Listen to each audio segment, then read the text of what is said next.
Hello everyone, welcome to made easy. My name is Mandi Dubey. So student, आप लोगों के लिए यहाँ पर जो आज अपॉर्चुनिटी है वो है Orissa power transmission corporation limited की तरफ से। गवर्नमेंट ऑफ उड़ीसा अंडरटेकिंग है। यहाँ पर रिक्रूटमेंट है मैनेजमेंट ट्रेनी पोस्ट के लिए, इलेक्ट्रिकल स्ट्रीम के लिए, जो कि रहने वाली है गेट 2026 के स्कोर कार्ड के बेसिस पे। Orissa power transmission corporation limited जो कि 29 मार्च 2004 में एस्टेब्लिश हुई थी, स्टेट ओन पावर यूटिलिटी है जो उड़ीसा बेस्ड है। अगर हम यहाँ पे बात करें स्टूडेंट्स, तो vacancy and reservation criteria mention कर रखा है। मैनेजमेंट ट्रेनी इलेक्ट्रिकल स्ट्रीम के लिए टोटल वैकेंसी 60 यहाँ पे आप लोगों के लिए अवेलेबल कर रखी है। इसी के साथ यहाँ पे रिजर्व सीट्स भी हैं PWD candidates and other reserve categories के लिए। एंड अगर हम यहाँ पे एलिजिबिलिटी क्राइटेरिया देखें तो यहाँ पे candidate should have appeared and qualified होना चाहिए आपको गेट 2026, जो कि यहाँ पे आईआईटी गुवाहाटी द्वारा जो करवाया गया था।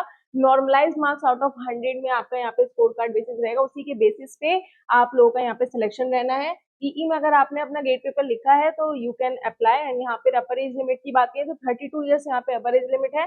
एसेंशियल क्वालिफिकेशन आपकी डिग्री होनी चाहिए इन इलेक्ट्रिकल एंड इलेक्ट्रॉनिक्स में विद एटलीस्ट 60% मार्क्स आपके यहाँ पे होने चाहिए aggregate, and percentage of marks 60% और equivalent CGP. And SC ST PWD candidates के लिए 50% क्राइटेरिया यहाँ पे मेंशन है। ठीक है, रिलैक्सेशन एंड कंसेशन भी है एज पर गवर्नमेंट नॉर्म्स यहाँ पे आपका अपर एज लिमिट में। ठीक है, इसके अलावा अगर हम आगे देखें स्टूडेंट्स, तो यहाँ पे सिलेक्शन प्रोसीजर आपका गेट 2026 के बेस पे रहने वाला है। आपको शॉर्टलिस्ट किया जाएगा, देन आपका पर्सनल इंटरव्यू कंडक्ट कराया जाएगा। ठीक है, तो ये आपका सिलेक्शन प्रोसीजर रहने वाला है। 90% वेटेज आपका गेट 2026 मार्क्स का है, पर्सनल इंटरव्यू का वेटेज आपका 10% का है, तो 100% आपका ऐसे टोटल हो जाता है।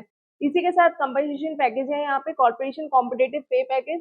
ट्रेनिंग पीरियड में आपको यहाँ पे 50,000 का स्टाइपेंड मिलेगा। देन सिलेक्टेड कैंडिडेट्स को अलावा आपका जो पे स्लैब बन जाएगा वो 56,100 से 1,77,500 का पे स्लैब बनेगा। इसी के साथ आपको अलाउंसेस, बेनिफिट्स, पर्क्स, ये सारी चीजें भी आपको प्रोवाइड की जाएंगी। तो ये सारी चीजें आपके लिए यहाँ पे रखी गई है। एंड अनरिजर्व एससीबीसी कैटेगरी से बिलोंग करते हैं तो आपको ₹1180 यानी 1,180 रुपीज फीस यहाँ पे डिपॉजिट करनी है। इसी के साथ एससी एसटी पीडब्ल्यूडी कैंडिडेट्स को 590 फीस यहाँ पे सबमिट करनी होगी। इसी के साथ अगर हम देखें तो आपको कैसे यहाँ पे फॉर्म फिलिंग करना है, ये सारी डिटेल भी यहाँ पे मेंशन कर रखी है। इंपॉर्टेंट डेट्स की बात कर लेते हैं। 26/5/2026 से यहाँ पे ये स्टार्ट हो जाएंगे। एंड जो इसकी लास्ट डेट रहेगी स्टूडेंट्स, ये रहेगी 25/6/2026। इसकी लास्ट डेट से पहले आप इस फॉर्म को जरूर फिल कर ले। होप सो स्टूडेंट ये इन्फॉर्मेशन आपके लिए काफी ज्यादा बेनिफिशियल रही होगी। और if you have any other doubt please do comment in the comment box. Thank you so much, take care, stay tuned.